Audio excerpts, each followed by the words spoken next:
Bonjour Claudio Simielli. Bonjour Claude. Tu es chef de la mission d'incubation des projets numériques au ministère de l'Éducation nationale au sein de la direction du numérique pour l'éducation. C'est ce que l'on appelle le Numérilab. Mais c'est quoi le Numérilab véritablement? Il fait quoi? Alors il fait des choses très simples. En fait, il assure une mission de veille, de prospective, de recherche et de développement. Il travaille beaucoup avec la recherche et avec tout l'écosystème.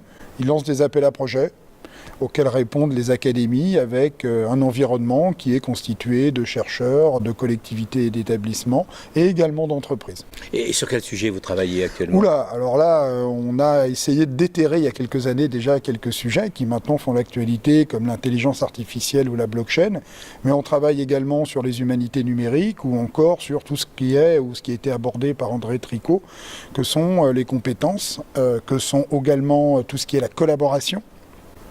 Et donc on a par exemple un groupe de travail piloté par un universitaire qui est François Villemontex, qui travaille sur tout ce qui est collaboration. Alors on va s'intéresser peut-être un petit peu plus à l'intelligence artificielle, on en parle beaucoup, même le ministre.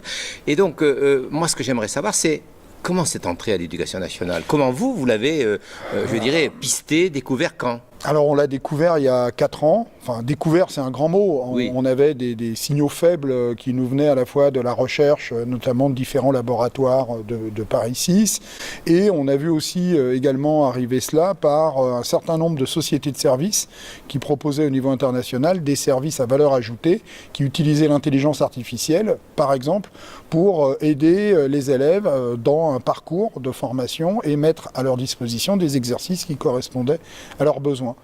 Il y a également des sociétés françaises, une société comme Domotio qui était présente au BET il y a 3 ans, proposait ses services et continue à les proposer. Donc on voit bien qu'il y a un écosystème qui est en train de se créer et on a repéré cet écosystème au niveau à la fois des entreprises et au niveau de la recherche. Bon, alors moi je voudrais quand même qu'on revienne un petit peu sur ce qu'est l'intelligence artificielle. Je pense qu'il y a moult et moult définitions et surtout peut-être une compréhension extrêmement différente de ce que cela peut faire, de ce que cela peut être utile, voire dangereux, puisqu'il y a beaucoup de personnes dans la société qui estiment que c'est quelque chose de dangereux, mais peut-être par lequel on est obligé de passer. C'est quoi pour toi l'intelligence artificielle? Alors déjà, c'est quelque chose de finalement assez simple. Globalement, il faut des données, un algorithme qui est capable, entre guillemets, d'évoluer. Donc globalement aujourd'hui l'intelligence artificielle c'est 3 formes d'algorithmes. Il y a un algorithme qui s'appuie plutôt sur des règles, c'est une technique qui est assez ancienne. Vous avez en fait des algorithmes qui s'appuient plutôt sur de la théorie des graphes et qui renforcent en fait des chemins. Et puis après vous avez du deep learning qui sont des réseaux de neurones et qui vont globalement adapter leur morphologie aux réponses bonnes qu'elles vont apporter à un certain nombre de questions. Alors la recherche travaille sur les réseaux de neurones depuis les années 50. C'est surtout aujourd'hui parce qu'on a beaucoup de données et surtout un traitement rapide des données avec des machines puissantes. C'est exactement ça. Que le problème survient. Mais c'est pas un problème. Ça pose en fait plusieurs questions, notamment aujourd'hui certaines questions sur la lecture des algorithmes, comme tout le monde le sait au niveau des services publics. On est obligé en fait de décrire les algorithmes qu'on utilise. Une des questions par exemple que pose l'intelligence artificielle, c'est que quand un réseau de neurones se constitue, on ne sait pas toujours en fait finalement comment il va être constitué et comment il va être organisé. Et donc la question qui se pose dans ce cas-là, elle se décale. C'est plus des questions sur est-ce qu'on connaît exactement l'algorithme, c'est est-ce qu'on connaît peut-être la façon dont l'algorithme a été éduqué et ce qu'il fait exactement. Alors, cet algorithme, c'est beaucoup de points d'interrogation pour le grand public, je dirais.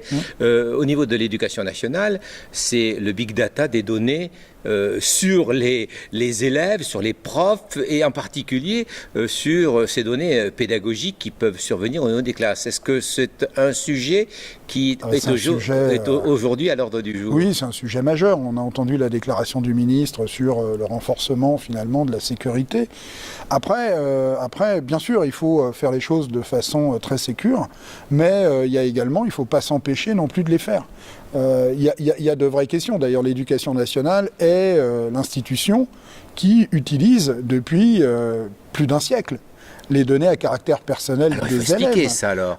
Bien évidemment, les enseignants eux-mêmes sont des spécialistes de l'utilisation de la donnée personnelle des élèves. C'est de la donnée analogique, c'est des sensations, c'est un ressenti dans la classe, c'est des notes qu'on met en fait à l'écrit, c'est des remarques que l'on fait sur les élèves et que l'on balade en fait dans son sac ou que l'on met quelquefois de façon plus imprudente dans la salle des profs en fait à disposition de quelques collègues. Et que quelquefois on perd dans le métro. Et que quelquefois on peut perdre dans le métro. Donc la question aujourd'hui des données, c'est qu'elles peuvent être collectées de façon massive et ensuite, si on n'y fait pas attention, peut-être se disperser de façon beaucoup plus rapide. Et finalement, pour des finalités qui peuvent être par exemple commerciales, pas que ce soit en fait des finalités inavouables, mais qu'en fait on n'a pas vocation, nous, à fournir, éducation nationale, des données à caractère commercial. Donc il y a une vraie question autour à la fois de la protection en fait de ces données, de l'utilisation. Alors l'utilisation, on dit les valoriser, et elles peuvent être valorisées pour plusieurs axes de développement.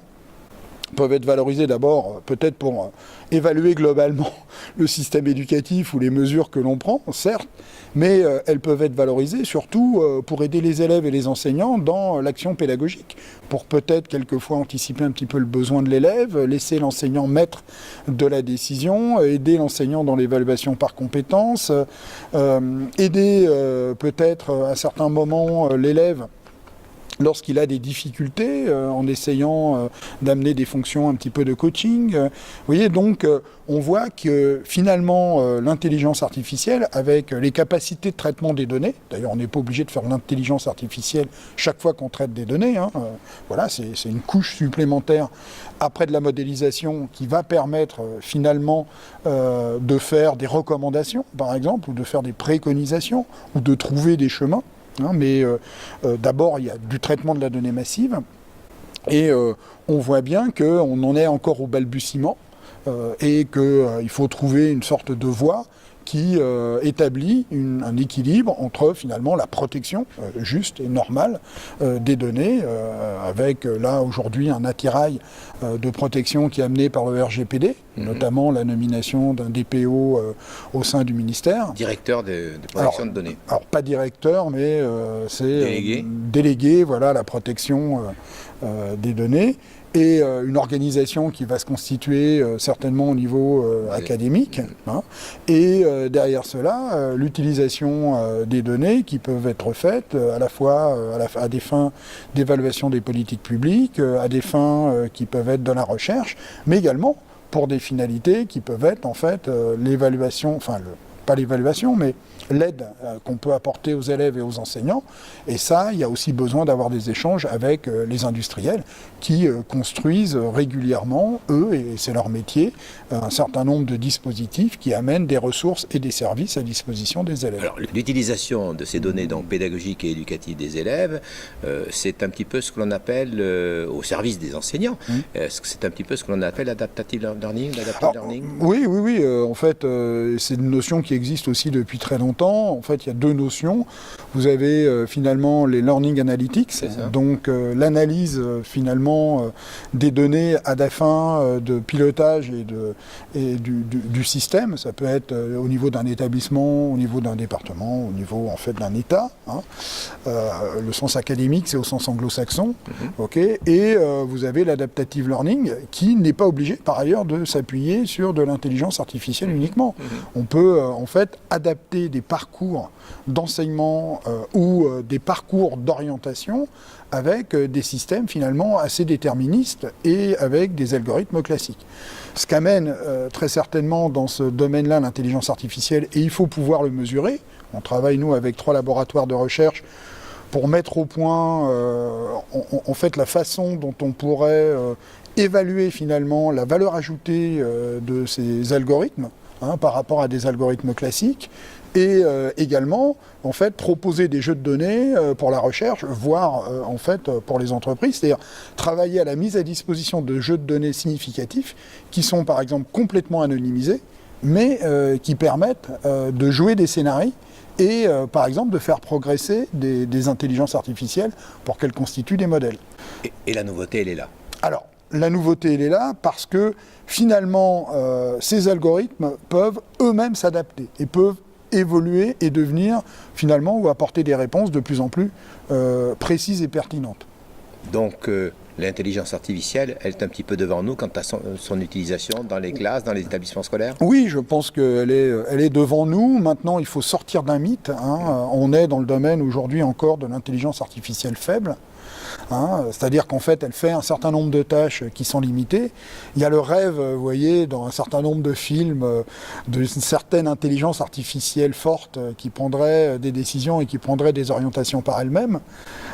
On n'en est pas encore là. Certains disent qu'on en est même loin. Voilà, et par ailleurs, la mise en place d'un comité d'éthique et d'un code de conduite au sein de l'éducation nationale devrait permettre d'éviter un certain nombre de faux pas, parce que effectivement, là, on commence à parler d'éthique, et on commence à parler d'influence. Finalement, en quoi tout ça influence l'homme et jusqu'où faut-il que cela l'influence? On ne s'est pas toujours posé les questions, d'ailleurs, quand on a inventé la roue.